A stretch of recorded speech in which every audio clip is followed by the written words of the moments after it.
আর সবার প্রথমে উঠে যাবে এই উম্মতের মধ্যে আমানত। কি উঠবে ভাই? এটা তো পুরো ঢাকা শহর থেকে উঠে গেছে।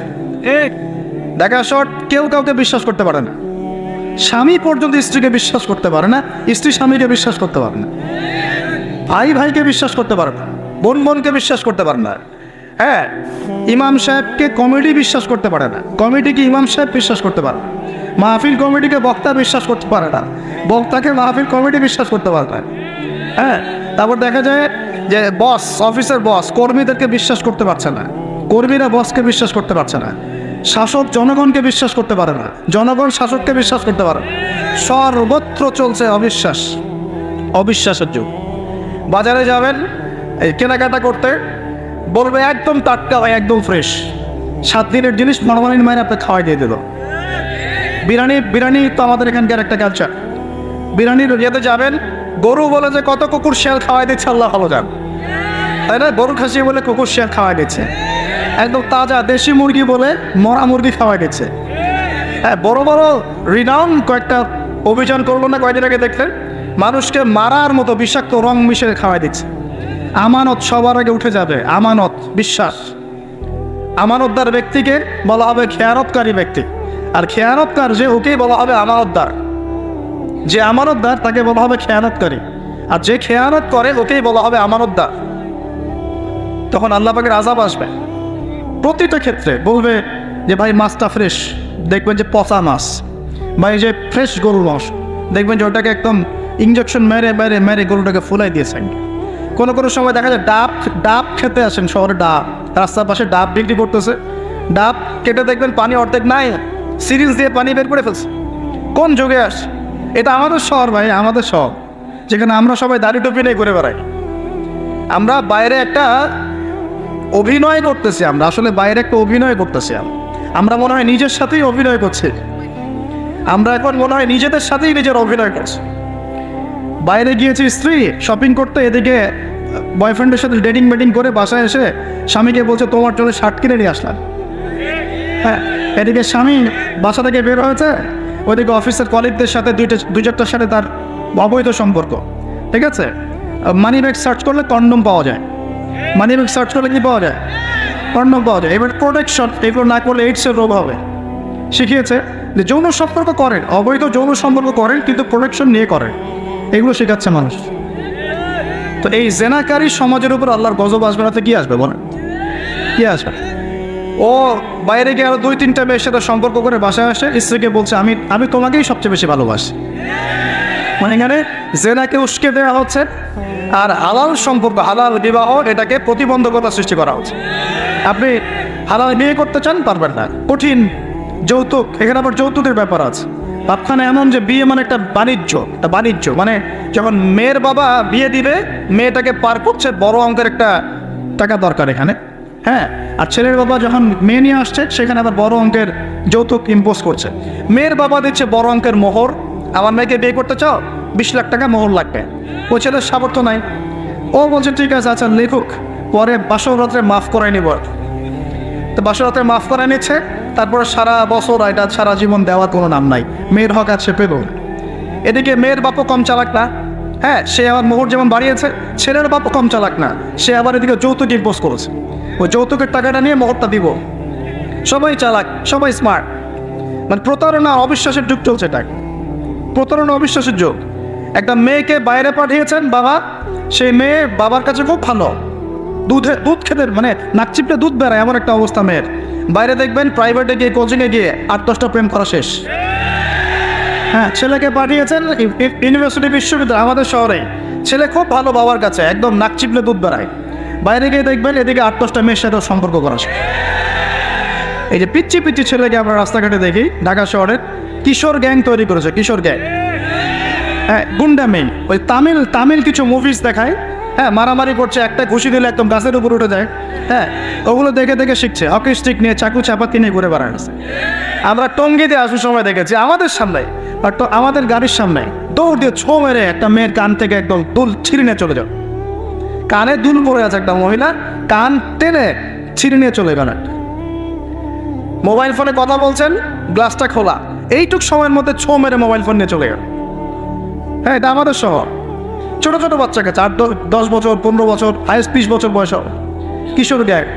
আবার এতটুকু টুকু ছেলেকে দেখেছি এই যে কিছু প্লাস্টিকের মধ্যে কি জানি টানে আমাদের শহরের মধ্যে, মাদক সর্বত্র সর্বত্র। আমাদের যুব সমাজ, এই শহরের যুব সমাজ দেখবেন যাদের বাপের একটু টাকা পয়সা আছে, ওকে আর কে পায়? ওকে একটা বাইক কিনে দিয়েছেন, হ্যাঁ, ওই R15 টাইপের একটা বাইক দিয়েছেন, ব্যাস দাবরায় সারা দুনিয়া ঘুরে বেড়াবে। আর এই তো আমরা যে রাস্তাগুলোতে হাঁটাচলা করে, পিছনে মেয়ে তো থাকবেই বাইক থাকলে। আর মেয়ের অবস্থাটা এমন যে পোশাক তো নাই, মনে করেন ছেলের পোশাক এখন মেয়ে পরছে, মেয়ের পোশাক ছেলে পরছে না, এখন তো ওই যুগ চলছে। এখন এই পোশাক পরে ছেলেকে পিছন থেকে এমনভাবে জড়িয়ে ধরে যাচ্ছে রাস্তা দিয়ে ওপেনলি পাবলিকলি, মনে হচ্ছে ওর স্বামী মনে হয়। আপনি কি আপনার স্ত্রীকে নিয়ে এভাবে ঘুরে বেড়ান? আপনি নিজে আপনার স্ত্রীকে নিয়েও এভাবে ঘুরতে লজ্জাবোধ করেন, আর তার সাথে তার কোনো হালাল সম্পর্কই নাই, জড়ায় ধরে ঘুরে বেড়াচ্ছে। মনে হচ্ছে খালি ওই বাইকের মধ্যে একটা বালিশ দিতে পারলে ভালো হতো, একটা বালিশ একটা শোয়ার জায়গা দিলে বাকি কাজটা এখানেই করে ফেলায় পাবলিকলি। নবীজি এটাই বলেছিলেন যে শেষ জামানায় রাস্তাঘাটে মানুষ জেনা করবে, এটা দেখার জন্য ঢাকা শহর সবচেয়ে ভালো জায়গা। এখন ঢাকার মতো বড় বড় যে শহরগুলো আছে না, সবগুলো এগুলো জাজল্যমান দৃষ্টান্ত হয়ে আছে। রাস্তাঘাটে মানুষ জেনা করবে। মেয়েকে পড়তে পাঠিয়েছেন, টিউশন দিয়েছেন, টিচারের সাথে অবৈধ সম্পর্ক করা শেষ। কোনো জায়গায় টিচারকে বাসায় নিয়ে আসছেন, বাসায় এসে আমার মেয়েকে পড়ায় যান, কত বড় বুদ্ধিমান পিতা আপনি। হ্যাঁ, অলরেডি দেখবেন তার সাথে তার ঘটনা ঘটা শেষ হয়ে গেছে। আর মেয়েরা আপনাকে বলবে না, কারণ কেউ মানে বাধ্য হয়ে এসব জায়গায় ভিকটিম হয়ে যায়, আবার কেউ নিজের ইচ্ছাতেই কাজগুলো করে। এমন নয় যে সব মেয়ে ধর্ষিত হচ্ছে ছেলেদের আগ্রাসনের কারণে, ব্যাপারটা এমন নয়। বহু মেয়ে নিজের ভুলের কারণে ধর্ষিত হয়, বহু মেয়ে নিজের খারাপ স্বভাবের কারণেও তার ইজ্জত হারিয়ে ফেলছে। একটা মেয়ে যে রাত্রে যে 12টা 1টা 2টা বাজে বাইক নিয়ে ঘুরছে, ওকে কি রাস্তাঘাটে ঘুরতে বান্ধবের সময় কেউ বলেছিল? এখন যদি এই 2টা 3টা ছেলে মিলে ওকে ধর্ষণ করে, দোষটা কি ছেলেটার হবে না মেয়েটার দোষটা? এখানে মেয়ের বাবার দোষ নাই, মেয়ের ফ্যামিলির দোষ নাই। তাহলে আমরা শুধু কেন ছেলেদের দিকে ফোকাস করি কেন? ছেলে তো অপরাধী, ছেলে তো অপরাধ করেছে, ছেলের তো বাপ আগেই মরে গেছে। ছেলের বাপ যদি বেঁচে থাকতো তাহলে ছেলেকে তো আদব কায়দা শেখাতো যে দেখো বাবা, আমরা আমাদের সন্তানদেরকে শেখাই বাবা, সেটা হলো ইঁদুরের মতো বড় হয়েও না, সিংহের মতো বড় হয়েও। ইঁদুর কি করে? ইঁদুর রাতের অন্ধকারে মানুষের বাসায় চুপচুপ করে খেয়ে বেড়ায়, দেখবেন তাই না? যারা রাতের অন্ধকারে জেনা করে বেড়ায়, এরা ইঁদুরের মতো রাতের অন্ধকারে খালি এই হোটেল ওই হোটেল, এই ঘরে ঘুরে বেড়ায়, এই প্রেমিকের ঘর, এই ফ্ল্যাটে ওই ফ্ল্যাটে ঘুরে বেড়ায়। আর যারা সিংহ পুরুষ, তারা বিয়ে করে প্রকাশ্যে স্ত্রীকে নিয়ে ঘুরে বেড়ায়। তো আমরা আমাদের ছেলেদেরকে এটা শিখাই না, তো বরং আমরা শিখাচ্ছি তোমাকে নিজের পায়ে দাঁড়াতে হবে, বড় হবা, 30-35 বছর হোক তারপর বিয়ে করে। আর এই 18 বছর হয়ে গেছে, 18 থেকে এই যে 30, এই 12 বছরে তার তো যৌবনের তাড়না ছিল। এই তাড়না মেটাতে না পেরে সে পতিতালয়ে গিয়েছে, ওই যে কার ফ্ল্যাটে গিয়েছে, কোথায় মাদকের আসরে বসেছে, মেয়েদেরকে নিয়ে এইখানে ওইখানে ঘুরে বেরিয়েছে। আমরা তো এমনও দেখেছি যে গাড়ির মধ্যে ছেলের কোলে মেয়ে ঘুরে বেড়াচ্ছে এখানে। এই শহরগুলোর মধ্যে আল্লাহ পাকের আযাব আসবে না তো কি আসবে আমাকে বলেন? সে জামানায় যে কয়েকটা পাপের কারণে আযাব আসে, তার মধ্যে অন্যতম সেরা পাপটা হচ্ছে জেনা। আমরা এই শহরটাকে জেনার শহর বানিয়ে ফেলেছি। এখন জেনার শহর, এগুলো গেল অবিবাহিতদের কথা। ইভেন ইউনিভার্সিটিগুলোর মধ্যে গিয়ে দেখ, ইউনিভার্সিটিতে গোল করে গ্রুপ স্টাডি করছে, গোল করে, এবং ছেলের কাপড় মেয়ে পড়ছে, মেয়ের কাপড় ছেলে, কাপড়ের কোনো বালাই নাই। নবীজি বলেছিলেন শেষ জামানায় 2 শ্রেণীর মানুষ আসবে, আমি এদেরকে দেখি নাই। নবীজি দেখেন নাই মানে 1400 বছর আগে ওরা ছিল না। এক শ্রেণী হচ্ছে হাতের মধ্যে মানুষকে মারার কিছু অস্ত্র নিয়ে ঘুরে বেড়াবে, এরা মানুষকে নির্মমভাবে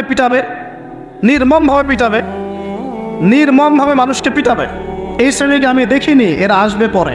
আরেক শ্রেণী হচ্ছে এমন এক শ্রেণীর মহিলা বের হবে, যারা কাপড় পরেও নগ্ন থাকবে, নিজেরাও আকৃষ্ট হবে, অন্যকে আকৃষ্ট করবে। তো এই মেয়েদেরকে তো দেখতে পাচ্ছেন, এখন পাচ্ছেন না? তার মানে কিয়ামত কাছে না দূরে। আর আমি এখন ওই হাতে লাঠিওয়ালা ওই গ্রুপকেও খুঁজে পেয়েছি। হাতে লাঠিওয়ালা সেই গ্রুপ কোনটা জানে? ওই যে ঘরের মধ্যে ঢুকায় যে ছেলেগুলোকে মেরে রাত্রেবেলা মেরে ফেলায়, সেটা গ্রুপের। বিভিন্ন হলে হলে দেখেন না, হকি স্টিক নিয়ে 8-10 জন মিলে এক একটা করে ছেলেকে ডেকে নিয়ে পিটায় পিটায় মেরে ফেলায়, এগুলো সেই ছেলে। এদেরকে যারা জন্ম দিয়েছে ওই বাপের জন্য ধিক্কার। এদেরকে যারা জন্ম দিয়েছে এই বাপের জন্য ধিক্কার। আর এখন এরকম লেডিস গ্রুপও বের হয়েছে, আর মেয়েদেরকেও হলে ডেকে ডেকে পিটানো শুরু করেছে। তোমরা কি মনে করো যে 5 জন 6 জন 10 জন মিলে একজনকে সারা রাত টর্চার করে মেরে ফেলানোর মধ্যে সুপুরুষ তুমি? তুমি সুপুরুষ, তুমি অনেক বড় বীর। সাহসটা তুমি একজন মারামারি করে দেখাও না, দেখে তোমার এত বড় সাহস, তাহলে একজন মারামারি করে দেখাও না। আসো রিংয়ের মধ্যে আসো, রিংয়ের মধ্যে আসো, তারপর দেখি তোমার কত শক্তি, আমাদের কত শক্তি। একজন 1-on-1 ব্যাটেলে আসো, দেখি খালি হাতে 1-on-1 ব্যাটেলে আসো। 8 জন 10 জন মিলে একটা বুয়েটের ছেলে, একটা মেডিকেলের ছেলে, একটা অমুকের ছেলে, তমুকের ছেলে, বাবা মায়ের স্বপ্ন লালন করা ছেলেগুলোকে ঘরের মধ্যে ঢুকাবা, সারা রাত পিটায় মেরে ফেলবা, এটাকে তোমরা সাফল্য মনে করো, বীরত্ব মনে করো? এই ছেলেগুলোকে জন্ম দিয়েছে যে পিতা মাতায়, এদের জন্য ধিক্কার আমার পক্ষ থেকে। আপনারা এইসব সন্তান জন্ম দিতে গেলেন কেন? খিদির আলাইহিস সালাম বেঁচে থাকলে ছোটবেলায় মেরে ফেলতো এদেরকে। ওই যে খিদির আলাইহিস সালাম ছোটবেলায় একটা বাচ্চাকে মেরে ফেলছিলেন না? মুসা আলাইহিস সালাম বলেছিলেন যে একটা বাচ্চাকে কেন মেরে ফেললেন? তখন খিদির আলাইহিস সালাম বলেছিলেন, এই ছেলেটা যদি বড় হয়, বড় বলে অনেক বড় কাফের হবে। আল্লাহ আগে জানিয়ে দিয়েছেন, এই জন্য আগে মেরে দিয়েছে। এই বাচ্চাগুলোকে নিতে গেলেন কেন? কোনো রকম লজ্জাবোধও নাই, চক্ষু লজ্জা নাই। এরপর যখন আইন শৃঙ্খলা বাহিনী এদেরকে অ্যারেস্ট করে নিয়ে যায়, বীরের মতো হাসতে হাসতে চলে যায়। ও জানে যে আমার কোনো সমস্যা হবে না, পাক খবর দিয়ে বেরিয়ে চলে আসো। তোমরা এগুলোকে বীরত্ব মনে করো, তোমরা বীরত্ব মনে করো, সুপুরুষ হয়ে গেছো তোমরা। এতই যদি ক্ষমতা থাকে, সাহস থাকে, তো একজন মারামারি করো না কেন? 1-on-1 ব্যাটেল আসে, তারপর দেখো কে জিতে কে হারে। একটা মেয়েকে আপনি ঘরের মধ্যে ঢুকায় সারা রাত পিটাবেন, মেয়েটা কাঁদতে কাঁদতে বলছে আমার পায়জামা পর্যন্ত খুলে ফেলেছে টান দিয়ে। আরে তোর মায়ের পায়জামাকে খুলে ফেললে তোর কেমন লাগবে? তোর বোনের পায়জামাকে খুলে ফেললে তোর কেমন লাগবে? কোন সাহসে তুই একটা মেয়ের পায়জামায় হাত দিস? এত বড় সাহস! আর এদেরকে আমরা তোলাতলা করে মানুষ করি। ছাত্র পড়তে গিয়েছে, বাবা মার স্বপ্ন লালন করা ছাত্র, ছেলেটা ইঞ্জিনিয়ার হবে, ছেলেটা মেডিকেল সায়েন্সে পড়ে বড় একজন ডক্টর হবে, পিটায় মেরে ফেলে দিল তাকে। এত বড় সাহস! আর আমরা কিছুই বলতে পারলাম না, কিছু করলাম না। কি একটা অবস্থা চলছে! এগুলো যখন চলতে থাকবে একটা কওমের মধ্যে, আপনার মনে হয় যে আল্লাহর পক্ষ থেকে রহমত নেমে আসবে? লা ইলাহা ইল্লাল্লাহ বলা একজন মানুষ যদি বেঁচে থাকে, ওই একজন মানুষের সম্মানে আল্লাহ পাক কিয়ামত দিবেন ইনশাআল্লাহ। সে একজন মানুষকে এভাবে নির্মমভাবে পিটিয়ে মেরে ফেলো তোমরা। এখন মানুষকে পেটানো শুরু করেছো। নবী সাল্লাল্লাহু আলাইহি ওয়াসাল্লাম শেষ জামানের হাদিস সম্পর্কে বলেছিলেন যে আমি এক শ্রেণীর মানুষকে দেখি নাই যারা আসবে মানুষকে নির্মমভাবে মারবে, নির্মমভাবে মানুষকে পিটিয়ে মারবে। আর কোরআন খুলে দেখেন, একটা জাতির কথা আল্লাহ পাক বলেছেন, এই জাতির নাম হচ্ছে আদ জাতি। কোন জাতি ভাই? এই আদ জাতিকে আল্লাহ পাক ধ্বংস করেছিলেন ঝড় দিয়ে, ঝড় ঝাপটা দিয়ে। আল্লাহ পাক এই কওম সম্পর্কে বলেছেন ওয়াইদা বাতাসতুম জাব্বারিন, ওরা শিরক কুফর তো করতোই, কিন্তু এর পাশাপাশি একটা বড় পাপ করত। ওই পাপটা হচ্ছে এরা যখন মানুষকে পেত পিটিয়ে মেরে ফেলতো, নির্মমভাবে পিটিয়ে মেরে ফেলতো। এই আদ জাতির পাপ তোমরা করা শুরু করেছো। আর আমাদের শহরে এগুলো চলছে না? এখন দিনে দুপুর রাস্তাঘাটে এগুলো চলছে। শিক্ষা প্রতিষ্ঠানে গিয়ে এগুলো মাস্তানি করতে গিয়েছো তোমরা। আমার ভাই হয়ে যদি এই কাজ করো, আমি তোমার চেহারা পর্যন্ত দেখতে যাবো না ইনশাআল্লাহ। আল্লাহ রাব্বুল আলামিন আমাদেরকে উমরের শাসন দান করুন বলি। একটা মাস উমরের শাসন যদি চলে না, দেখবা সব লাইনে চলে আসছে ইনশাআল্লাহ। একটা মাস খালি ধর্ষণের বিচার করা শুরু করেন, ধর্ষণ করার সাহস খুঁজে পাবেন ইনশাআল্লাহ।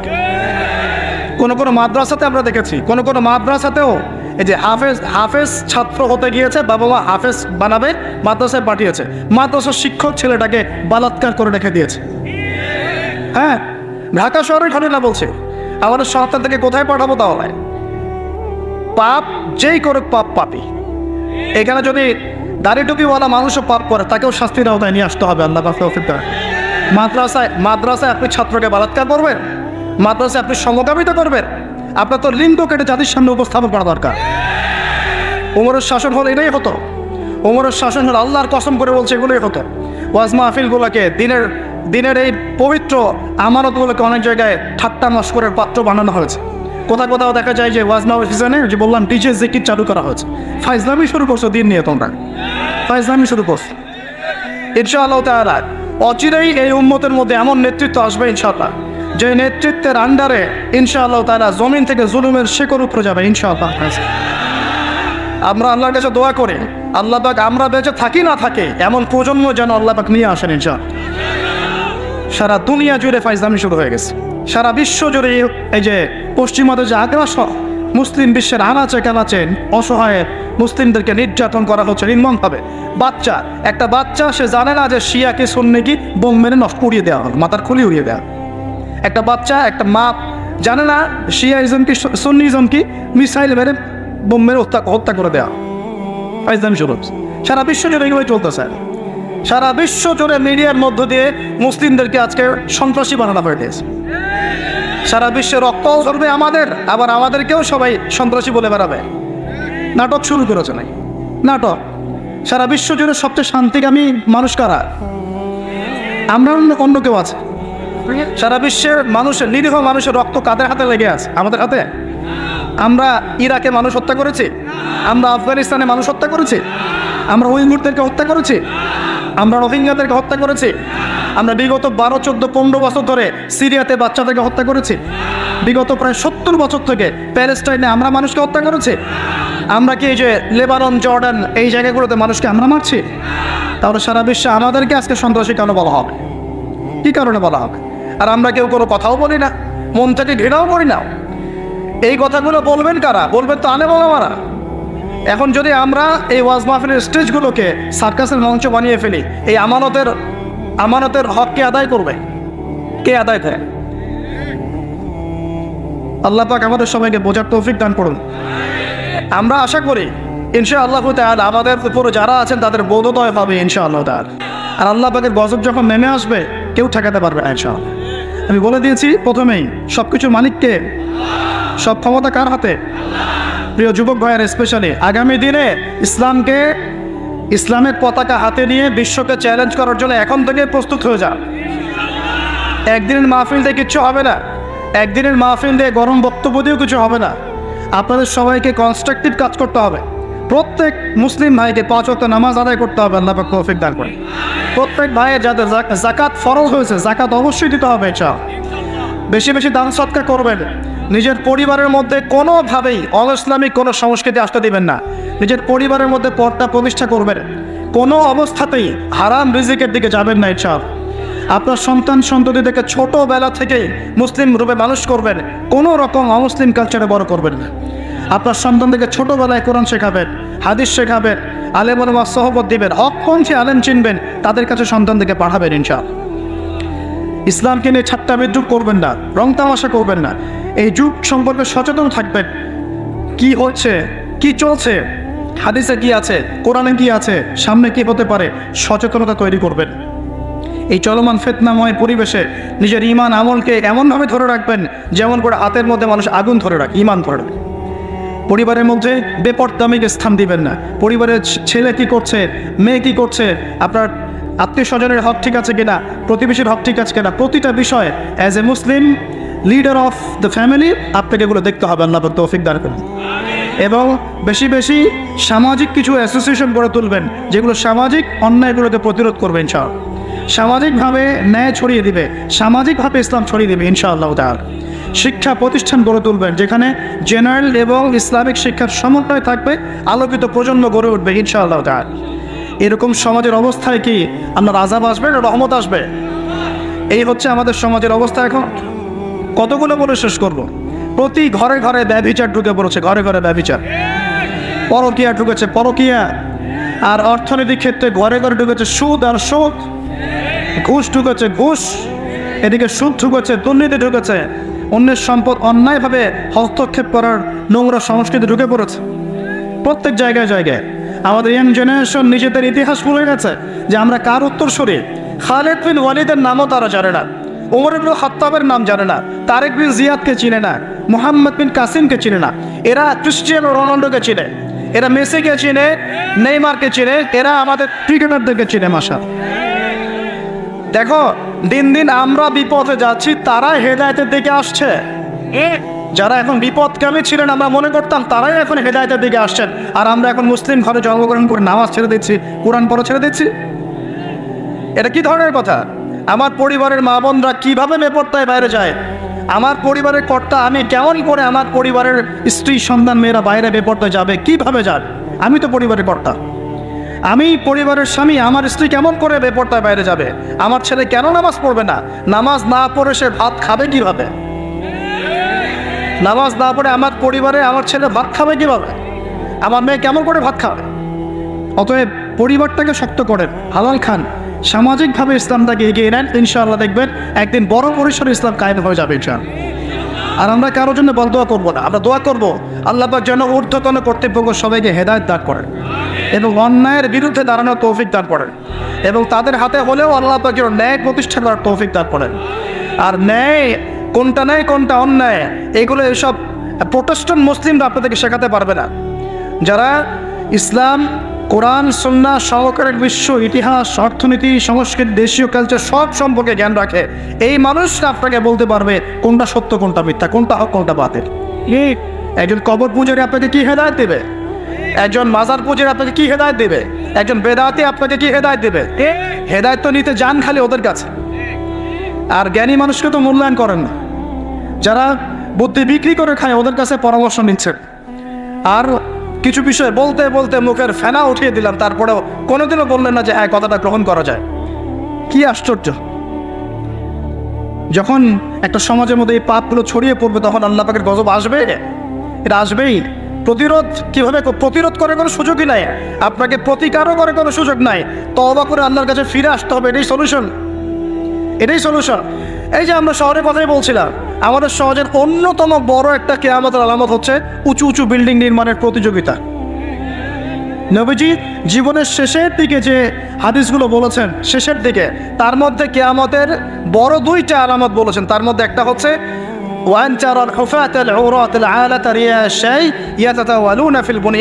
যখন দেখবে সমাজের সবচেয়ে নিম্ন শ্রেণীর মানুষেরা, রাখাল টাইপের মানুষ, গায়ে জামা নাই, পায়ে স্যান্ডেল নাই, উঁচু উঁচু বিল্ডিং নির্মাণের প্রতিযোগিতা করছে।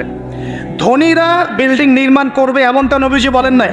নবীজি বলছেন গরিব, ফকির, মিসকিন, গায়ে কাপড় নাই, স্যান্ডেল নাই, এরা বিল্ডিং নির্মাণ করবে না, প্রতিযোগিতা করবে একে অপরের সাথে। এখনকার আরব বিশ্বটা এর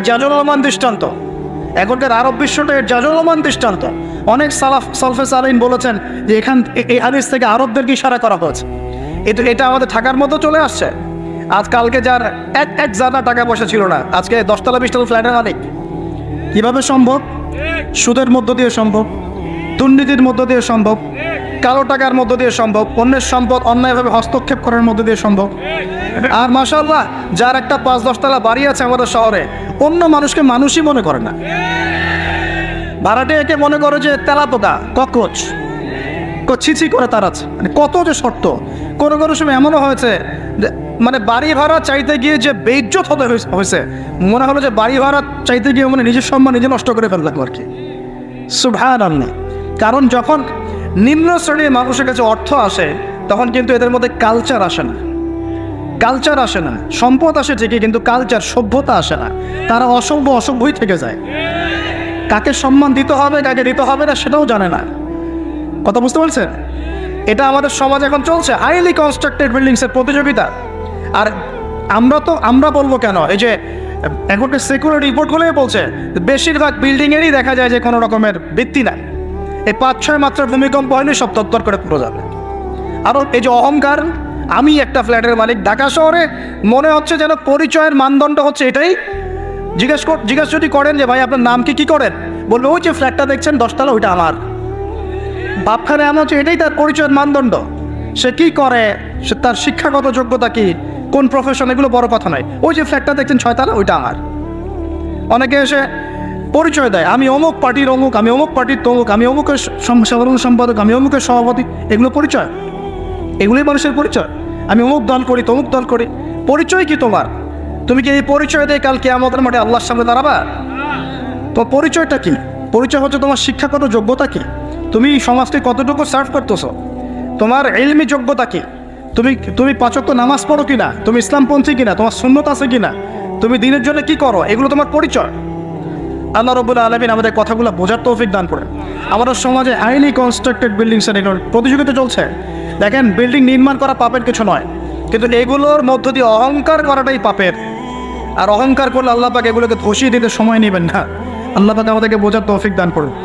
আমাদের সমাজে রন্ধ্রে রন্ধ্রে এগুলো চলছে, আমাদের খেয়ানত, অবিশ্বাস, সুদ চলছে, জেনা চলছে, ফ্ল্যাটে ফ্ল্যাটে জেনা চলছে, ফ্ল্যাটে ফ্ল্যাটে জেনা। আর জেনা মানে শুধু শারীরিক ইলিগেল ফিজিক্যাল রিলেশনশিপই নয়, জেনার মধ্যে চোখের জেনা আছে, কথার জেনা আছে, চলাফেরার জেনা আছে। নবীজি বলেছেন শেষ জামানায় এক শ্রেণী মেয়ে আসবে যারা পুরুষের কাপড় পরে ঘুরবে। এটা দেখার জন্য আপনি ঢাকার শপিং মলে চলে যান, শপিং মলে যান, কেয়ামত দেখতে পারবেন। কেয়ামত কাকে বলে? কেয়ামত কাকে বলে? কেউ কেউ দেখা যায় সুন্দর সুন্দর বোরখা বানিয়ে নিয়েছে, যে বোরখাগুলো পরেও তার মানে শরীরের কাঠামো স্পষ্ট বোঝা যাচ্ছে। এখানে আপনি কাকে দায়ী করবেন, কাকে দোষ দিবেন? অবৈধ সম্পর্ক, অবৈধ সম্পর্ক ঢাকা শহরে রন্ধ্রে রন্ধ্রে ঢুকে গেছে। অবৈধ টিনেজ 8-10 বছর, ক্লাস 8-এ পড়ে, ক্লাস 9-9-এ পড়ে, 10-এ পড়ে, এদের মধ্যে ইলিগেল সম্পর্ক চলছে। ইউনিভার্সিটিতে পড়ে, স্কুল কলেজ পাশ করে বিশ্ববিদ্যালয়ে গিয়েছে, ব্যাস ও মনে হয় যে একেবারে পাখা ওর বজায় গেছে, যা ইচ্ছা তাই করতে পারে। মেয়েকে দিয়েছেন একটা স্মার্টফোন, ব্যাস নষ্ট হয়ে গেছে। ছেলেকে দিয়েছেন একটা বাইক, ও দেখ মাদকের আসরে বসে আছে। কি একটা অবস্থা! এই যুব সমাজ কি আগামী দিনে ইসলামের পতাকা বহন করবে? এই যুব সমাজকে দিয়ে ইসলামের বিজয় লাভ হবে, নাকি আমাদের একটা ইমান দীপ্ত যুব সমাজ দরকার? কোনটা? আল্লাহ পাক আমাদের সবাইকে আল্লাহর পক্ষ থেকে ইমান দান করুন। আর আমি আর লম্বা করতে থাকলে সারা রাত যাবে গা। আমি আপনাকে গুছায় নিয়ে এসে শেষ করে দিচ্ছি যে এর পাশাপাশি কোন কোন পাপ ছিল, যে পাপগুলোর কারণে আল্লাহ পাক এই গজবগুলো দিয়েছিলেন, এবং এই ঢাকা শহর সহ এই বড় বড় শহরগুলো এই পাপের মধ্যে আছে কি না আপনি নিজেই যাচাই করুন। যাচাই কে করবে? আপনি যাচাই করবেন, আমি যাচাই করবো না। 1 নম্বর শিরকের পাপ আছে না নাই? কুফরির পাপ 2 আছে না নাই? আমানত উঠে যাওয়া আছে না নাই? আমানত উঠে যায় নাই? 3 নম্বর আমানত উঠে যাবে। 4 বিশ্বাস উঠে যাবে। বিশ্বাস উঠে গেছে না? বাবাও ছেলেকে বিশ্বাস করতে পারে না, এখন স্বামী স্ত্রীকে বিশ্বাস করতে পারে না। মনে রাখবেন, একটা সমাজে যদি বিশ্বাস না থাকে একের প্রতি অন্যের, এই সমাজের মধ্যে কখনো শান্তি আসবে না। আসবে? আসবে না। আপনি পরিবারেই শান্তি পাবেন না, সমাজ তো দূরের কথা। এবার আসেন 5 নম্বর হচ্ছে মাপে কম দেওয়া। মাপে কি হয়? এই মাপে কম দেওয়াটা আমাদের সমাজে পাপের মধ্যে নাই। ব্যবসায়ী যারা আছেন সতর্ক হয়ে যান। আপনি যদি মাপে কম দেন, এই পুরো রিজিক আপনার জন্য হারাম হয়ে যাবে, পুরো রিজিকটাই। এই রিজিকের ইবাদত আল্লাহর দরবারে যদি কবুল হয়, তাহলে কোরআন হাদিস মিথ্যা হয়ে যাবে। নাউজুবিল্লাহ। কোরআন হাদিস কি মিথ্যা? এই রিজিক যদি খেয়ে ইবাদত আল্লাহর কাছে কবুল হয়, তাহলে কোরআন সুন্নাহ মিথ্যা হয়ে যাবে। নাউজুবিল্লাহ। আল্লাহ পাক বলেছেন এই মাপে কম দেয়া হারাম রিজিক খেয়ে ইবাদত করলে ইবাদত কবুল হবে না। পৃথিবীতে সর্বপ্রথম কওমে মাদিয়ানকে ভূমিকম্প দিয়ে ধ্বংস করে দেওয়া হয়েছিল। তাদের প্রধান অপরাধ ছিল মাপে কম দেওয়া, যেটা আমাদের মধ্যে ছড়িয়ে পড়েছে। মাপে কম দিচ্ছি আমরা। এই যে রমজান মাস সামনে আসে, দেখে নিয়েন বহু ব্যবসায়ী তাহাজ্জুদ পড়বে, তারাবিও পড়বে, মসজিদে গিয়ে ফটর ফটর করা শুরু করবে, লাইট নাই কেন, এসি নাই কেন, ফ্যান চলে না কেন, বড় বড় কথা। সারা বছর তো মসজিদে আসে নাই, তারাবির নামাজে আসবে। আবার দেখবেন অনেকে সারাদিন তো মসজিদ নাই, জুমার দিনে যায়, জুমার দিনে গিয়ে বলে ইমাম সাহেব ওটা করেন নাই কেন, এই মুয়াজ্জিন সাহেব এটা করেন নাই কেন। আছে না এমন লোক? এই শ্রেণীর মানুষ আছে দেখবেন, এরাই ফটর ফটর বেশি করে রমজান মাসে। রমজান মাসে দেখবেন নামাজে তারাবিও করবে, মাপেও কম দেবে। এরকম লোক আছে না? মাপে যারা কম দেয়, এই পাপের কারণে সমাজের মধ্যে দুর্ভিক্ষ নেমে আসে। আমাদের অর্থনৈতিক অবস্থা এমন জায়গায় দাঁড়িয়ে আছে না, দুর্ভিক্ষ যদি চলে আসে অবাক হওয়ার কিছু নাই। দুর্ভিক্ষ চলে আসলে আপনার অবাক হতে পারেন, আমি অবাক হব না। এমন একটা জায়গায় দাঁড়িয়ে আছে, এমন একটা জায়গায় দাঁড়িয়ে। এবং রমজান, এই রমজান মাসে এমনি তো দ্রব্যের দাম বেড়ে যায়, এবার যার কী হবে আল্লাহ ভালো জানে। আমার মনে হয়, আমার ভয় হয়, একদম নিম্নবিত্ত মানুষ যারা এবার রোজা রেখে ইফতার যখন করবে, তখন হাত তুলে আল্লাহর কাছে বদদোয়া করা শুরু করবে। এটা আমার ভয় হয়। এবার অপেক্ষা করেন, দেখতে থাকেন সামনে কি হয়। প্রতিটা পণ্যের দাম অলরেডি বাড়া শুরু হয়ে গেছে।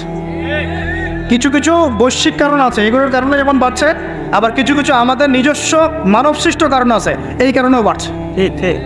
মানবসৃষ্ট কারণগুলো বুঝতে হলে আপনাকে বেসিক কিছু অর্থনীতি বুঝতে হবে। এটা পড়াশোনা করেন, দেখবেন। আমি গত লেকচারে বলেছেন, আল্লাহ রাব্বুল আলামিন আমাদের সবাইকে হালাল খাওয়ার তৌফিক দান করে। সমাধান কি তাহলে? সমাধান হচ্ছে অপচয় কমাতে হবে। 5টা খেজুরে ইফতার হয়ে গেলে 6 নম্বর খেজুর দান করে দেন। 6 নম্বর খেজুর দান করে দেন, সদকাগুলো বেশি বেশি বাড়িয়ে দেন। এই যে মানুষগুলো খেতে পারবে না ওদের ঘরে ঘরে গিয়ে ইফতারগুলো পৌঁছে দেন, মাসের বাজার করে দেন। যাদের সামর্থ্য আছে, জাকাত ফরজ হয়েছে, জাকাতগুলো দিয়ে দেন। আল্লাহ পাক তৌফিক দান করুন। দুর্নীতি বন্ধ করেন, কালো টাকা বন্ধ করেন। কত টাকা পাচার হয়ে গেল বিদেশে, সেগুলো কে ফিরিয়ে নিয়ে আসবে? এ দায়িত্ব কার? মনে রাখবেন, একটা পাপের হিসেব না দিয়ে কাল কিয়ামতের মাঠে কোনো দায়িত্বশীল পার পাবে না। এটা কোনো দায়িত্বশীল না। না এই যে আমি লেকচার দিচ্ছি না, আল্লাহ পাক আমাকেও দাঁড় করাবেন, দাঁড় করায় বলবেন তোমাকে আমি দিনের যে জ্ঞান দিয়েছিলাম সেই জ্ঞানের হক তুমি আদায় করেছো কিনা হিসেব দেওয়ার। এই যে বড় বড় মুফাসসিরে কোরআন, মুফতি, মুহাদ্দিস বসাচ্ছেন, পাংখা দিয়ে বাতাস করছেন, হ্যাঁ, চা খাওয়াচ্ছেন, কফি খাওয়াচ্ছেন। এক একজনকে আল্লাহ পাক দাঁড় করাবেন, বলবেন কোরআন সুন্নাহর যে আমানত দিয়েছিল সে আমানতের সাথে কতটুকু তুমি হক আদায় করেছো, হিসেব না দিয়ে পার পাবে না তুমি। আজ ফাইজলামি মনে করেছেন নাকি দিনকে? ঠিক একইভাবে সমাজের, রাষ্ট্রের দায়িত্ব আল্লাহ পাক যাদেরকে দিয়েছেন এক একজন ব্যক্তিকে আল্লাহ পাক দাঁড় করাবে। দাঁড় করে জিজ্ঞাসা করবেন কোন কোন জনগণের কোন কোন হক তুমি নষ্ট করেছো, কার কার হক দিয়েছো, কার কার দেও নাই, সবার সামনে হিসাব দাও, তারপর চাকরি পেয়ে যেতে পারো। ইবনে আব্বাস রাদিয়াল্লাহু আনহুমা থেকে বর্ণিত, নবী করিম সাল্লাল্লাহু আলাইহি ওয়াসাল্লাম বলেছেন যে মা মিন আইয়ামিন আমালু সালিহু ফীহিন্না আহাব্বু ইলাল্লাহ মিন হাদিহিল আইয়ামিল আশরা। আল্লাহ পাকের কাছে এই 10 দিন অর্থাৎ জিলহজ মাসের প্রথম 10 দিনের নেক আমল যত বেশি প্রিয়, আল্লাহর কাছে জিলহজ মাসের প্রথম 10 দিনের নেক আমল যত বেশি প্রিয়, অন্য কোনো আমল এত বেশি প্রিয় না। অন্য কোনো আমল, এটা বুঝতে গিয়ে সাহাবায়ে কেরাম প্রশ্ন করছেন, ক্বালু, তারা বলছেন, ইয়া রাসূলুল্লাহ, হে আল্লাহর রাসূল, বলুন সাল্লাল্লাহু আলাইহি ওয়াসাল্লাম, ওয়ালাল জিহাদু ফি সাবিলিল্লাহ, আল্লাহর পথের জিহাদও কি নয়? আমরা তো জানি ইসলামের সর্বোচ্চ চূড়া হচ্ছে আল্লাহর পথের জিহাদ। তো নবী সাল্লাল্লাহু আলাইহি ওয়াসাল্লাম বলছেন ওয়ালাল জিহাদু ফি সাবিলিল্লাহ, আল্লাহর পথের জিহাদও নয়, আল্লাহর পথের জিহাদও নয়। ইল্লা, তবে ওই ব্যক্তির কথা ভিন্ন, রাজুলুন খরাজা বিনাফসিহি ওয়া মালিহি ফালাম ইয়ারজি' মিন যালিকা বিশাই, কোন একজন ব্যক্তি যে তার জান এবং তার মাল নিয়ে আল্লাহর পথে বেরিয়ে গেছে, তারপরে কোনো কিছু নিয়ে সে ফিরে আসতে পারেনি, মানে সে শহীদ হয়ে গেছে, এই ব্যক্তির কথা ভিন্ন। কিন্তু অন্য যে কোনো দিনের আমলের চাইতে এই 10 দিনের নেক আমল আল্লাহর কাছে সবচেয়ে বেশি প্রিয়। তাহলে আমরা বুঝতে পারলাম, আমরা যে 10 দিনে এখন বসবাস করছি, জিলহজ মাসের আজকে কয় তারিখ? 1 তারিখ। এই যে আল্লাহ পাক নিয়ামতের সাথে আমাদেরকে বাঁচিয়ে রেখেছেন, এই 10 দিন আমল করার সুযোগ দিয়েছেন, এই কৃতজ্ঞতা স্বীকার করে আমরা কিন্তু শেষ করতে পারবো না। পারবো না। প্রশ্ন হচ্ছে যে এই 10টা দিন আমরা কিভাবে কাজে লাগাতে পারি। আমি সেদিকেই যাবো ইনশাল্লাহ। তার আগে এই দিনগুলো সম্পর্কে আর কয়েকটা ফজিলতের হাদিস শুনিয়ে দিচ্ছি। তিরমিজি, ইবনে মাজাহ, মিশকাতের 128 পৃষ্ঠায় একটা হাদিস এসেছে। আবু হুরায়রা রাদিয়াল্লাহু আনহু থেকে বর্ণিত, নবী করিম সাল্লাল্লাহু আলাইহি ওয়াসাল্লাম বলেছেন যে দিন সমূহের মধ্যে এমন কোনো দিন নাই, আল্লাহর দিনগুলোর মধ্যে এমন কোনো দিন নাই যেদিন ইবাদত করা আল্লাহর কাছে জিলহজের 10 দিনের ইবাদতের চেয়ে বেশি প্রিয়। কথা বুঝতে পারছেন? এরপরে নবী সাল্লাল্লাহু আলাইহি ওয়াসাল্লাম বলছেন, ইয়াদিলু সিয়ামু কুল্লি সিয়ামিন মিনহা বিসিয়ামি সানাতিন, এই 10 দিনের একটা সিয়াম বা একটা রোজা 1 বছর রোজা রাখার সমান। এই 10 দিনের একটা রোজা 1 বছর রোজা রাখার সমান। ওয়া কিয়ামু কুল্লি লাইলাতিন ফিহা বিকিয়ামি লাইলাতিল কদর, এবং এই 10 রাতের এক রাতের কিয়াম লাইলাতুল কদরের কিয়ামের সমান। আমরা জানি লাইলাতুল কদর সম্পর্কে আল্লাহ কি বলেছেন, লাইলাতুল কদরি খায়রুম মিন আলফি শাহর, 1000 মাসের ইবাদত হচ্ছে উত্তম। তাহলে আমরা বুঝতে পারছি যে এই 10 দিন 10 রাত কি আমল করতে হবে, এই হাদিসটা বলে দিচ্ছে। সিয়াম এবং কিয়াম, 10টা সিয়াম না পড়ে অ্যাটলিস্ট 3টা সিয়াম করা যাবে ইনশাআল্লাহ। পারা যাবে না? একটা সোমবার পাবো সামনে আমরা, ওটা রাখা যাবে ইনশাআল্লাহ। একটা বৃহস্পতিবার পাবেন, সেটাও রাখা যাবে ইনশাআল্লাহ।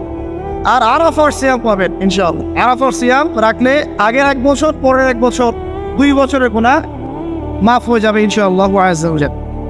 আর কিয়াম সম্পর্কে আমি সামনে বলছি ইনশাআল্লাহ তাআলা। এরপরে বাইহাকির একটা বর্ণনা আছে যে জিলহজ মাসের প্রথম দশকের রাতে, জিলহজ মাসের প্রথম দশকের রাতের প্রত্যেকটা নেক আমলকে 10 দিয়ে গুণ করা হয়, 10 গুণ বৃদ্ধি করা হয়। সুবহানাল্লাহ। আরও আছে বাইহাকি এবং ইসফাহানির বিশুদ্ধ সনদে হযরত আনাস বিন মালিক রাদিয়াল্লাহু আনহু থেকে বর্ণিত আছে, জিলহজ মাসের প্রথম দশকে প্রতিদিন 1000 দিনের সমান, মানে প্রতিদিনের আমল 1000 দিন আমলের সমান, এবং আরাফার দিনের মর্যাদা 10,000 দিনের সমান। আরাফার দিন যে ব্যক্তি ইবাদত করবে ইনশাআল্লাহ তাআলা সে 10,000 দিন ইবাদতের নেকি পাবে ইনশাআল্লাহ আযজা ওয়া জাল্লা। তো প্রথম কি করতে হবে সেটা এই হাদিস থেকে বলতে যাচ্ছে। হাদিসটা কি? উম্মে সালামা রাদিয়াল্লাহু আনহা থেকে বর্ণিত, নবী সাল্লাল্লাহু আলাইহি ওয়াসাল্লাম বলছেন যে জিলহজ মাসের চাঁদ যে ব্যক্তি দেখবে সে যেন তার নখ এবং তার চুল এগুলো যেন আর না কাটে। চাঁদ দেখে ফেলেছেন, কোরবানি করা পর্যন্ত এখন চুল আর নখ যেন সে না কাটে। যদি না কাটেন তাহলে কি হবে? আপনি একটা পূর্ণাঙ্গ কোরবানির নেকি পাবেন। আর একটা কোরবানির নেকি কি জানেন? কোরবানির পশুর গায়ে যতগুলো লোমকূপ আছে ততগুলো নেকি আপনার আমলনামায় যুক্ত হবে ইনশাআল্লাহ আযজা ওয়া জাল্লা। এগুলো হাদিস। এখন আমরা প্র্যাকটিক্যাল কিছু কথায় আসি যে কিভাবে আমরা এই 10টা দিনকে কাজে লাগাতে পারি। আমি সবার আগে দোয়া করছি আল্লাহ পাক যেন আমাকে সবার আগে এর উপর আমল করা তৌফিক দান করেন, আমার পরিবারকে তৌফিক দান করেন, এবং অতঃপর আপনাদের সবাইকে যেন আল্লাহ পাক এই তৌফিক দান করেন, আমিন। 1 নাম্বার, যদিও কাজটা খুব ডিফিকাল্ট এবং এই যুগে এই জেনারেশনের জন্য কাজটা অনেক বেশি ডিফিকাল্ট, অলমোস্ট ইম্পসিবলের মতো, সেটা হচ্ছে এশার নামাজের পরপর ঘুমিয়ে যাও। তাই না ভাই? এই কাজটা এখন কোয়াইট ইম্পসিবল, এশার নামাজের পরপর ঘুমিয়ে যাওয়া। কিন্তু চেষ্টা করতে হবে, আল্লাহ তৌফিক দান করুক, 10টা-11টার মধ্যেই যেন আমরা ঘুমিয়ে পড়তে পারি। আল্লাহ তৌফিক দান। সবার আগে যেন আমাকে তৌফিক দান। কোনো কোনো রাত এমনও কেটে যায় ফজরের নামাজ পড়তে হবে জন্য সারা রাত জেগে থাকতে হচ্ছে। আর আমাদের সময়ে বারাকা কমে গেছে, জানেন? আমাদের সময়ের মধ্যে বারাকা কমে গেছে, এটা ওকে আমাদের সাইন। নবী সাল্লাল্লাহু আলাইহি ওয়াসাল্লাম বলেছিলেন কি আমাদের আগে আগে একটা বছর একটা মাসের মতো চলে যাবে, একটা মাস একটা সপ্তাহের মতো যাবে, একটা সপ্তাহ একটা দিনের মতো চলবে, একটা দিন একটা ঘন্টার মতো চলে যাবে। তাই হচ্ছে না এখন? এই 7 দিন আগে আমরা জমা পড়লাম, দেখেন 7 দিন, এই যে গত কয়েকদিন আগেই আপনি কুরবানির পশু জবাই করলেন, আবার কুরবানির ঈদ আপনার সামনে, সময় খুব দ্রুত চলে যাচ্ছে। আমরা বুঝতে পারছি। এর কারণ হচ্ছে, একটা কারণ আমি ফাইন্ড আউট করছি, এটা হচ্ছে আমরা এখন ফজরের সালাতটাকে জামায়াতে গুরুত্ব দিচ্ছি না, এবং ফজরের নামাজের পর থেকে আমরা জেগে থাকছি না। অনেকেই, বেশিরভাগই যারা থাকছে আলহামদুলিল্লাহ। এই কারণে ওই যে বরকতময় সময়টা সকালে, এটা আমরা পাচ্ছি না। এই কারণে দিনটা আমাদের ছোট হয়ে আসছে, দিনে কাজগুলো আমরা শেষ করতে পারছি না, রাত জাগতে হচ্ছে, আর রাত জাগলে তো ফজরে ওঠা সম্ভব হচ্ছে না। সো এই সমস্যাটা হচ্ছে ফজর কেন্দ্রিক। ফজরটাকে গুরুত্ব দিতে হবে সবচেয়ে বেশি। আল্লাহ পাক আমাকে তৌফিক দেখ, আপনাদের সবাইকে তৌফিক দান। এই 10টা দিন আমরা প্র্যাকটিস করবো ইনশাআল্লাহ। রমাদান মাসে আমরা যেমন প্র্যাকটিস করেছিলাম 1 মাস আল্লাহ আনুগত্যের, এই 10টা দিন উৎসবের উৎসাহ নিয়ে আমরা আবার প্র্যাকটিস করবো ইনশাআল্লাহ আযজা ওয়া জাল্লা। আর এই বিষয়গুলো বেশি বেশি প্রচার করবেন অনলাইনে, কারণ আমাদের জাতিটা, আমি জানি না সৌভাগ্য না দুর্ভাগ্য, আমরা খুব ইস্যু পাগল জাতি। ইস্যু একটা ধরিয়ে দিবেন, এটা নিয়ে আসতে থাকবে, যে কোনো ইস্যু। নবী সাল্লাল্লাহু আলাইহি ওয়াসাল্লামকে অবমাননা করা হয়েছিল, এখন কয়জনের মনে আছে? মনে আছে কয়জনের? তারপরে ইস্যু চলে আসলো বন্যা, এখন কয়জনের মনে আছে যে বন্যা হয়েছিল? এখন আছে সেতু, এটা নিয়ে সবাই কথাবার্তা বলছে। এরপরে দেখবেন আরেকটা নতুন ইস্যু, সেতুর কথা মানুষ ভুলে যাবে। আমরা কেন জানি সাইকোলজিক্যালি এমন হয়ে গেছে যে ইস্যু একটা ধরিয়ে দিলেই 5 দিন 7 দিন 10 দিন কথা বলতে থাকি, আবার ইস্যুও শেষ, কথা শেষ, মানুষ ভুলে যায়। তো এই কারণে মনে করিয়ে দেওয়ার স্বার্থে জিলহজের 10 দিনের ফজিলত আমাদের সবাইকে মনে করিয়ে দেওয়া লাগে, ঠিক আছে? অনলাইন অফলাইনে সবাই প্রচার করবেন। এই 10 দিন নেক আমলের জন্য একটা উৎসবের উপহার আল্লাহর পক্ষ থেকে। এই 10টা দিন যেন আমরা আল্লাহর পক্ষ থেকে এই উপহারকে কাজে লাগাই, বেশি বেশি নেক আমল করি, পরকালকে গুছিয়ে নেন। পারবেন ইনশাআল্লাহ? ইনশাআল্লাহ। প্রথম কাজ, আর্লি ঘুমিয়ে যাওয়ার চেষ্টা করা। 2 নাম্বার, ফজরের নামাজের মিনিমাম আধা ঘন্টা আগে ঘুম থেকে ওঠার চেষ্টা। ফজর নামাজ কয়টা আপনাদের এখানে? 4:30টায়। 4টা বা 4:45 ওঠার চেষ্টা করতে হবে। আল্লাহ পাক তৌফিক দান করুন। ওযু ইস্তেঞ্জা করার পরে মিনিমাম 2 থেকে 4 রাকাত নফল নামাজ পড়ব। মিনিমাম 2 থেকে 4 রাকাত নফল নামাজ পড়ব। আমরা জানি যে আমরা নবী সাল্লাল্লাহু আলাইহি ওয়াসাল্লামের মতো তাহাজ্জুদ করতে পারবেন। পারবেন? তার 2 রাকাত নামাজে তিনি প্রায় 4 পারা কোরআন তেলাওয়াত করেছেন। 2 রাকাত নামাজে 4 থেকে 4.5 পারা কোরআন তেলাওয়াত করেছেন। আমরা কি পারবো? আমরা পারবো না। মিনিমাম 2 রাকাত নামাজ বা 4 রাকাত নামাজ তো পড়তে পারি। এবং ওই সময়টা হচ্ছে দোয়া কবুলের সময়। আল্লাহ পাক প্রথম আসমানে নেমে আসা। আল্লাহ পাক কীভাবে নেমে আসেন এটা আল্লাহ পাকের ব্যাপার, এটা নিয়ে আমাদের মাথা ব্যথা ঘামানোর দরকার নাই। আল্লাহ নেমে এসে আহ্বান করতে থাকেন, কারো কি কোনো চাওয়া আছে আমার কাছে, আমি সেই চাওয়া পূরণ করে দেব। কেউ কি অসুস্থ আছো, আমাকে ডাকলে আমি শেফা দিয়ে দেব। কেউ কি আমার কাছে ক্ষমা চাইবে, আমি ক্ষমা করে দেব। কেউ কি আমাকে ডাকবে, আমি তার ডাকে সাড়া দেবো। এভাবে ফজর পর্যন্ত আল্লাহ পাক আহ্বান করতে থাকেন, কিন্তু আমরা আসলে ঘুমিয়ে থাকি। আল্লাহ পাক আমাদেরকে মাফ করে দিন এবং এই নেক সময়গুলোকে কাজে লাগানো তৌফিক আল্লাহ পাক দান করুন। আমিন। এরপরে আমরা চলে আসবো ইনশাআল্লাহ ফজর জামাতে। এবং নামাজের বাহ্যিক মাসআলাগুলোকে নিয়ে বেশি বাড়াবাড়ি করবেন না, অভ্যন্তরীণ বিষয় নিয়ে ফোকাস। বাহ্যিক মাসআলা নিয়ে আমরা যথেষ্ট বাড়াবাড়ি করেছি। অভ্যন্তরীণ যে বিষয়টা আছে, নামাজের আধ্যাত্মিকত্ব, নামাজের রুহানিয়াত, নামাজের মারেফত, আল্লাহকে পাওয়া, নামাজের আত্মশুদ্ধি, ইহসান, এটা নিয়ে বেশি ফোকাস করে। আমরা তর্ক করি হাত বাঁধা নিয়ে, তাই না? হাত বাঁধা নিয়ে, রফুল ইয়াদায় নিয়ে, আমিন নিয়ে, এখানে আমরা তর্ক করি। কয়জন তর্ক করেছি যে নামাজে কতটুকু মনোযোগ থাকলো তাই নিয়ে? কোনটা বেশি ইম্পর্টেন্ট? নামাজ যদি মনোযোগই না থাকে, আমার হাত বাঁধা দিয়ে আল্লাহ পাক যা আসে না। একটা বাহ্যিক আমল করেছে, আল্লাহ পাক দেখিয়ে দিবেন, ঠিক আছে ইনশাআল্লাহ। নামাজের ইহসানটা সবচেয়ে বেশি গুরুত্বপূর্ণ নয় কি? ফাওয়াইলুল লিল মুসাল্লিন আল্লাযীনা হুম আন সালাতিহিম সাহুন। যারা নামাজ সম্পর্কে উদাসীন। তো নামাজে দাঁড়িয়ে যদি আমি সারা দুনিয়ার বিষয় চিন্তা করতে শুরু করি, তাহলে আমার হাত কোথায় বাঁধলাম এটা কি আল্লাহ পাক দেখবেন? আল্লাহ পাক আমাদেরকে বোঝার তৌফিক দান করুন যে মূল বিষয় কোনটা সেটা নিয়ে ফোকাস। আমরা মুসলিমরা জাতি হিসাবে এখন মূল বিষয়গুলোকে বাদ দিয়ে গৌণ বিষয় নিয়ে বেশি ফোকাস করি। এটা আমাদের অধঃপতনের অন্যতম একটা কারণ। আল্লাহ পাক আমাদেরকে বোঝার তৌফিক দান করুন। আমিন। জামাতে নামাজ পড়ার পরে আপনারা চলে যাবেন না, হুট করে এখানে বসে থাকবেন। বসে বসে তাসবিহ তাহলিল করবেন, জিকির আজকার করবেন। খুব কমন তাসবিহ আছে কিছু। আয়াতুল কুরসি পড়বেন একবার, সূরা ফালাক, ইখলাস, নাস 3 বার করে পড়বেন। তারপর আল্লাহুম্মা আনতাস সালাম ওয়া মিনকাস সালাম তাবারাকতা ইয়া যাল জালালি ওয়াল ইকরাম পড়বেন। আল্লাহুম্মা আইননি আলা যিকরিক ওয়া শুকরিকা ওয়া হুসনি ইবাদাতিক পড়বেন। আল্লাহুম্মা ইন্না নাসআলুকা ইলমান নাফিআন ওয়া আমালান মুতাকাব্বালান ওয়া রিজকান তাইয়্যিবান, এটা পড়বেন। দরুদ শরীফ পড়বেন 10 বার। তারপর রাদিতু বিল্লাহি রাব্বান ওয়া বিল ইসলামি দীনান ওয়া মুহাম্মাদিন নাবিয়্যা 3 বার। হাসবি আল্লাহ লা ইলাহা ইল্লা হুয়া আলাইহি তাওয়াক্কালতু ওয়া হুয়া রাব্বুল আরশিল আযীম 7 বার। সুবহানাল্লাহি ওয়া বিহামদিহি আদাদা খালকিহি ওয়া রিদা নাফসিহি ওয়া জিনাতা আরশিহি ওয়া মিদাদা কালিমাতিহি 3 বার। তারপরে আর অনেক আছে, বলতে গেলে আসলে সময় শেষ হয়ে যাবে। আমি একটা বইয়ের নাম বলে দিই, এই বইয়ের মধ্যে সব পাবেন, ঠিক আছে? বইটার নাম হচ্ছে হিসনুল মুসলিম। কি নাও?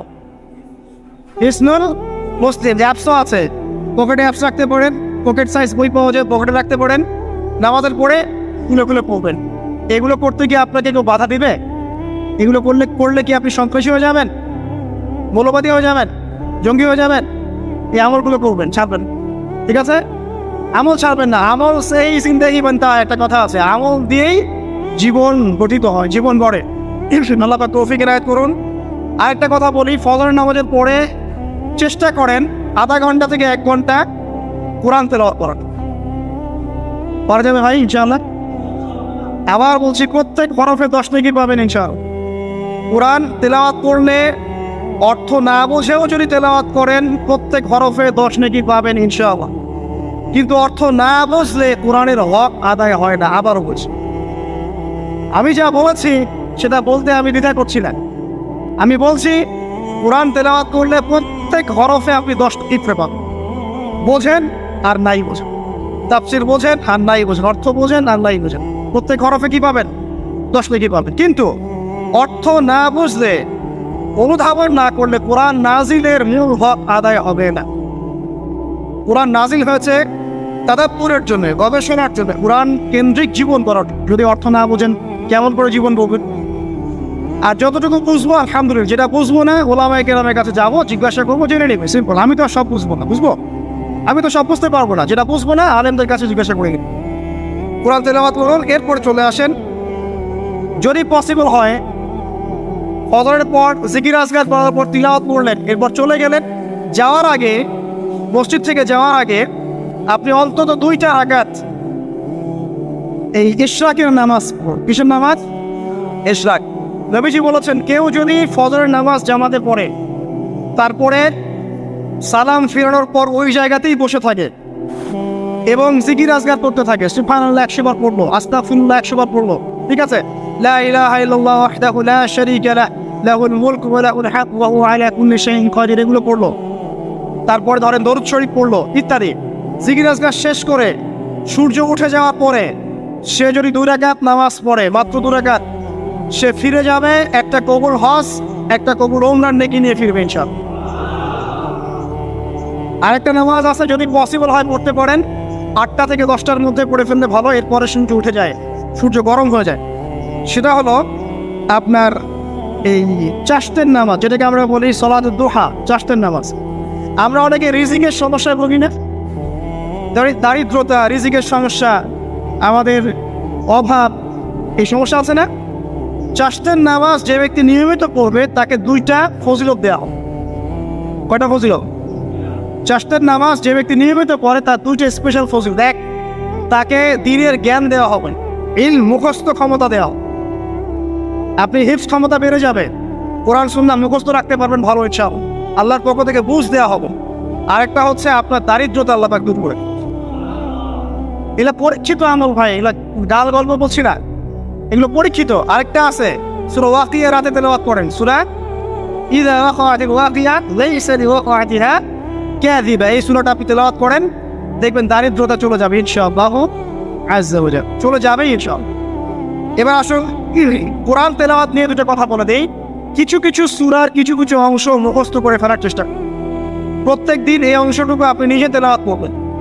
ফর এক্সাম্পল সূরা বাকারার প্রথম 5টা আয়াত, তারপরে আয়াতুল কুরসি 255 নম্বর আয়াত, সূরা বাকারার শেষের 3টা আয়াত, সূরাতুল আলে ইমরান শেষের 10 আয়াত, সূরা কাহফ প্রথম 10 শেষের 10, সূরা মুমিনুন শেষের 5-7টা আয়াত, সূরা তাওবার শেষ পৃষ্ঠা, সূরা আহজাবের শেষ পৃষ্ঠা, সূরা ফালাক, সূরা নাস, সূরা ইখলাস, সূরা কাফিরুন, সূরা জিন এর প্রথম 10টা-20টা আয়াত, এছাড়া আরো সূরা হাশর শেষের 5-7টা আয়াত। এগুলো মুখস্থ করে ফেলেন, প্রতিদিন এগুলো আপনি চর্চা করুন, পারবেন ইনশাআল্লাহ। প্রত্যেক দিন যদি কোরআন তেলাওয়াত করেন একটা নেকি আছে, একটা ফজিলত স্পেশাল, সেটা হলো কোরআন কিয়ামতের মাঠে আপনার পক্ষে সুপারিশ করবে। আর কোরআন যার পক্ষে সুপারিশ করবে ইনশাআল্লাহ তাআলা সে জান্নাতে চলে যাবেই ইনশাআল্লাহ। আর কোরআন যার বিপক্ষে সুপারিশ করবে তার কি জান্নাতে যাওয়ার কোনো সুযোগ আছে ভাই? আল্লাহ বোঝার তৌফিক দেখ, আমিন। চাষতের পরে বাকি যে নামাজগুলো আছে, যোহর, আসর, মাগরিব, ইশা, এগুলো আমরা জামাতে আদায় করার চেষ্টা করবো ইনশাআল্লাহ আযজা ওয়া জাল। আল্লাহ পাক আমাদের সবাইকে তৌফিক দান করুন। আজকে জুমার নামাজে আমরা যেমন সবাই এসেছি, একইভাবে যেন আসর, মাগরিব, ইশাতেও সবাই আসতে পারি, এই নিয়ত আমরা পাকাপোক্ত করি। যদি জামাত না পান, ঘুমিয়ে থাকেন বা ভুলে যান, যখনই ঘুম থেকে উঠবেন তখনই নামাজ, যখনই ঘুম থেকে উঠবেন তখনই নামাজ। যদি ভুলে যান, মনে হবে তখনই নামাজ। ঘুমিয়েছিলেন, ফজর হয়ে গেছে, 8টা বেজে গেছে, উঠবেন, আগে ফজরের নামাজ কাজা করবো, তারপরও এটা হাদিসে নবীজি বলেছেন, যে ব্যক্তি নামাজ ইচ্ছাকৃতভাবে ইচ্ছা করে ছেড়ে দিল, ইচ্ছা হলো পড়লাম, ইচ্ছা হলো পড়লাম না, ফাকাত কাফারা, সে ব্যক্তি কুফরি করল। বাইনাল আবদি ওয়া বাইনাশ শিরকি ওয়াল কুফরি তারকুস সালাহ, একজন আল্লাহর বান্দা আর একজন মুমিন মুসলিম এর মধ্যে পার্থক্যই হচ্ছে নামাজ। এমন হাদিস আছে যে প্রচন্ড রকম জালেম ফেরাউনের মতো শাসক সম্পর্কে সাহাবীরা জিজ্ঞাসা করেছিলেন, যদি এরকম জুলুম হয় ইয়া রাসূলুল্লাহ, আমরা কি করব? আমরা কি প্রতিহত করব না? নবীজি বলেছেন, ইল্লা মা সাল্লাহ, না, যতক্ষণ তারা সালাত আদায় করে ততক্ষণ তাদের বিরুদ্ধে যেও। তার মানে নামাজ নাই, ইসলামের খাতায় নাম নাই। অতএব নামাজ কাজা হয়ে গেল কাজা করবেন, ভুলে গেলেও নামাজ আদায়। যদি জামাত না পান বাসায় পড়বেন, যদি পসিবল হয় মসজিদে জামাত শেষ হয়ে গেছে বাসায় জামাত করে দেবেন, নামাজের কোনো মাফ আল্লাহ পাক তৌফিক দান করে, আমিন। এরপরে আসেন, 2টা নামাজ আছে এটা আমরা পড়ি না, বা অনেকে পড়ে অনেকে অবহেলা করি, কিন্তু এটা বড় ফজিলত আছে, বলবো। বেলাল রাদিয়াল্লাহু আনহু নাম শুনেছেন? যখনই নবী সাল্লাল্লাহু আলাইহি ওয়াসাল্লাম জান্নাতে যেতেন, মানে জান্নাত আল্লাহ পাক তাকে দেখাতেন, তখনই তিনি তার বেলাল রাদিয়াল্লাহু আনহুর পায়ের শব্দ শুনতে পান। বেলাল রাদিয়াল্লাহু আনহুর পায়ের শব্দ তিনি শুনতে পান। আর একজন যোগ্য নেতা যিনি, তিনি তার অনুসারীর পায়ের শব্দও চিনেন। কথা বুঝতে পারছেন? আচ্ছা, গলার আওয়াজও চিনেন। তো বেলাল রাদিয়াল্লাহু আনহু তিনি জিজ্ঞাসা করলেন, হ্যাঁ বেলাল, তুমি কি এমন আমল করো যার ফলশ্রুতিতে তুমি জান্নাতে আমার সামনে সামনে হাঁটছো? সুবহানাল্লাহ। কোন বেলাল? যিনি একজন কৃতদাস ছিলেন, নিগ্রো, কালো, দেখতে হয়তো আপনার মতো সুন্দর না, তাই না? আফ্রিকান মানুষ, যাকে ওই যে রোদের মধ্যে শুয়ে পিটানো হয়েছিল, হয়নি? সেই বেলাল রাদিয়াল্লাহু আনহু। সুবহানাল্লাহ। তখন তিনি বলছেন, ইয়া রাসূলুল্লাহ, আমি তো এমন কোনো আমল করি না, আপনারা যা করেন তাই করি। তবে যখনই আমার ওযু ছুটে যায়, ওযু ভেঙে যায়, আমি তখনই ওযু করি, আর সেই ওযু দিয়ে আমি 2 রাকাত নামাজ পড়ি। এই নামাজটাকে কি বলে? তাহিয়াতুল ওযু। এই তাহিয়াতুল ওযুটা আমরা আদায় করার চেষ্টা করবো, আল্লাহ পাক তৌফিক দান। আরেকটা আছে তাহিয়াতুল মসজিদ। দেখবেন অনেকেই মসজিদে আসি আমরা ধাপ করে বসে পড়ি, তাই না? আসলে কিন্তু মসজিদে এসে 2 রাকাত নামাজ পড়ে বসা সুন্নাত। মসজিদে একটা হক আছে, মসজিদে আসলেন, 2 রাকাত নামাজ পড়লেন, সংক্ষিপ্ত আকারে পড়লেন, পড়ে বসবেন। এটা করা উচিত। আল্লাহ পাক তৌফিক ইনায়াত করুন, আমিন। এরপরে আসেন, এই 10 দিন কি করবো আমরা? এগুলোর পাশাপাশি বেশি বেশি তাকবীর দিবেন। তাকবীর মানে আল্লাহু আকবার, আল্লাহু আকবার, লা ইলাহা ইল্লাল্লাহ, আল্লাহু আকবার, আল্লাহু আকবার, ওয়ালিল্লাহিল হামদ। সাহাবীদের মধ্যে আবু হুরায়রা রাদিয়াল্লাহু আনহু, আব্দুল্লাহ ইবনে আব্বাস, আব্দুল্লাহ বিন ওমর, এই বিখ্যাত সাহাবীরা যখন এই 10 দিনে উপস্থিত হতেন, তারা বাজারে গেলেও তারা বাজারে গিয়ে তাকবীর দিতেন জোরে জোরে। অন্য সবাই শুনে সবাই তাকবীর দিত, তাহলে সমস্যায় তাকবীর হতো। এই সুন্নাহটা চালু করা যেতে পারে। আল্লাহ পাক আমাদের সবাইকে তাকবীর দেওয়ার তৌফিক দান করুন, আমিন। এরপর এই 10 দিন আমরা বেশি বেশি যে কাজটা করার চেষ্টা করবো সেটা হলো তওবা। বেশি থেকে বেশি তওবা করার চেষ্টা করা উচিত। আর তওবা মানে শুধু আস্তাগফিরুল্লাহ ওয়া আতুবু ইলাইহি পড়া নয়। তওবার 2টো ভাগ আছে। কবিরা গুনার জন্য একরকম তওবা, আর সগীরা গুনাহ এমনি এমনি মাফ হয়ে যায়। সগীরা গুনার জন্য একটা সগীরা গুনাহ হয়েছে, আপনি একটা ভালো কাজ করলেন, আগের গুনাহ মাফ। একটা গুনাহ হয়েছে, আপনি ওযু করলেন, চোখের হাতের সব গুনাহ মাফ। একটা গুনাহ হয়েছে, আপনি সদকা করলেন, গুনাহ মাফ। মানে গুনাহ মাফের অনেক সুযোগ আছে, কিন্তু কবিরা গুনাহ মাফের শর্ত আছে। শর্ত কি? 1 নাম্বার, পাক্কা নিয়াত করা যে আর কোনোদিন এই কাজটা করবো না ইনশাআল্লাহ। 2 নাম্বার, ইচ্ছা করে ওই পাপে আর লিপ্ত না হওয়া। এবং 3 নাম্বার, নিজে এই পাপের জন্য কান্নাকাটি বা অনুতপ্ত থাকা, তাহলে ইনশাআল্লাহ মাফ হয়ে যায়।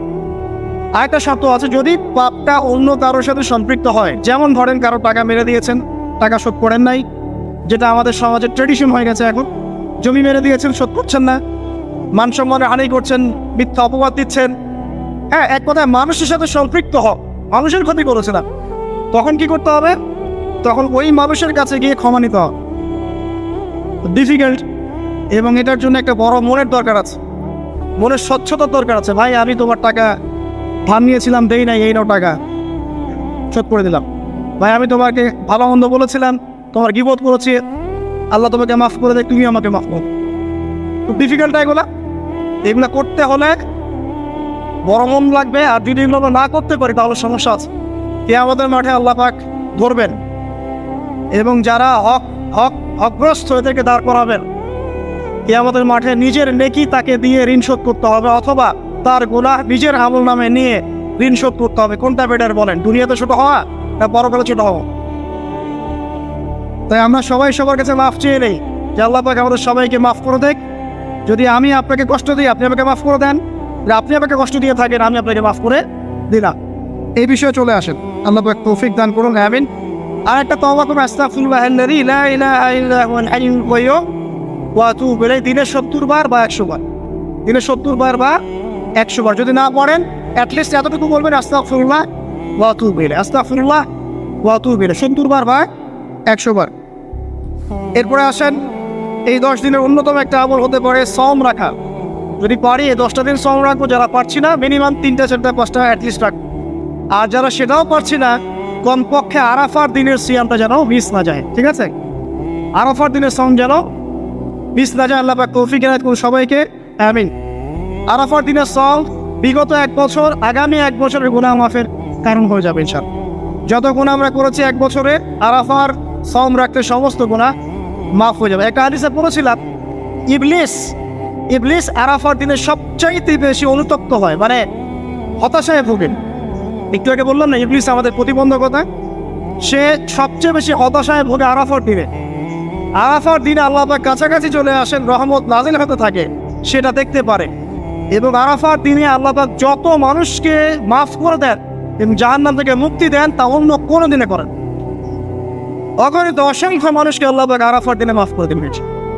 অতএব এই দিন সওম রাখতে হবে। কারা সওম রাখবে? যারা হজ করছে না তারা রাখবে, মানে আমরা যারা হজ করতে যেতে পারিনি এবার, তারা রাখবো ইনশাআল্লাহ তাআলা। এছাড়া বেশি বেশি সওম রাখার চেষ্টা করা উচিত এই 10 দিন। ফজিলত একটা হাদিস একটু আগে বলেছি, একটা সওম আপনার কি হবে? 1 বছর সওমের নেকি পাওয়া যাবে ইনশাআল্লাহ তাআলা। হজ এবং উমরা করা, যারা এই 10 দিনে হজ উমরার সুযোগ পেয়েছে তারা আল্লাহ পাকের মেহমান।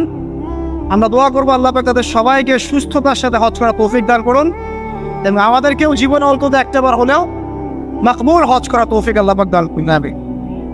এবং একটা হাদিস এসেছে, যে ব্যক্তি বিশুদ্ধভাবে হজ করতে পারে, মাকবুল হজ, মাবরুর হজ, সেই ব্যক্তি ওই দিনের মতো নিষ্পাপ হয়ে যাবে যেদিন তার মা তাকে প্রসব করেছে। আরও একটা কাজ আছে এই 10 দিনে, সেটা হলো ঈদ উল আজহা এবং কুরবানি। ইনশাআল্লাহ তারা নেক্সট যে খুতবা আসবে সেই খুতবায় আমরা কুরবানি, এর মর্ম, এর গভীরতা, এর শিক্ষা নিয়ে আলোচনা করবো ইনশাআল্লাহ। তবে কুরবানির সামনে আছে, এই 10 দিনের মধ্যে আমরা পশু কিনবো। পশু কেনার সময় আপনি আপনার সামর্থ্যের সেরাটা কিনবেন, এবং পশুকে কেন্দ্র করে কোনো রকম শো অফ করবেন না। আমারটা 1,60,000, আমারটা 1,80,000, কত ভাই এত গলায় লটকিয়ে দেওয়া, এইসব কাজ করতে পারবেন, ঠিক আছে? কিন্তু পশুকে আপনি মহব্বত করবেন, পশুকে নিজ হাতে খাওয়াবেন, পানি পান করাবেন, যাতে তার প্রতি আপনার মহব্বত সৃষ্টি হয়। এবং এই মহব্বতের প্রাণীটাকে আপনাকে কোরবানি দিতে হবে। মনে রাখবেন, যিনি কোরবানি দিচ্ছেন তিনি যেন একজন ইসমাইল আলাইহিস সালাম। যাকে কোরবানি দেওয়া হচ্ছে সে যেন যিনি কোরবানি দিচ্ছেন তিনি যেন একজন ইব্রাহিম আলাইহিস সালাম, আর যাকে কোরবানি দেওয়া হচ্ছে সে যেন একটা ইসমাইল আলাইহিস সালাম। সবচেয়ে প্রিয় বস্তুটাকে কোরবানি করতে হবে। এই জন্যে আপনি আপনার সামর্থ্যের সেরাটা কিনবেন। এখানে অনেক মাসআলা আছে, আমি মাসআলাগুলো দিতে যাচ্ছি না। অনেক বড় বড় আলেম ওলামা আছেন, তাদের শরণাপন্ন হয়ে আপনারা এগুলো মাসআলা নিয়ে নিন, ঠিক আছে? তবে আমি একটা বিষয় বলবো, খালি কোরবানিকে কেন্দ্র করে কোনো রকম রিয়া, অহংকার, লোক দেখানোর কাজ করছে এবং পরিবেশ দূষণ হয় এমন কোনো কাজ।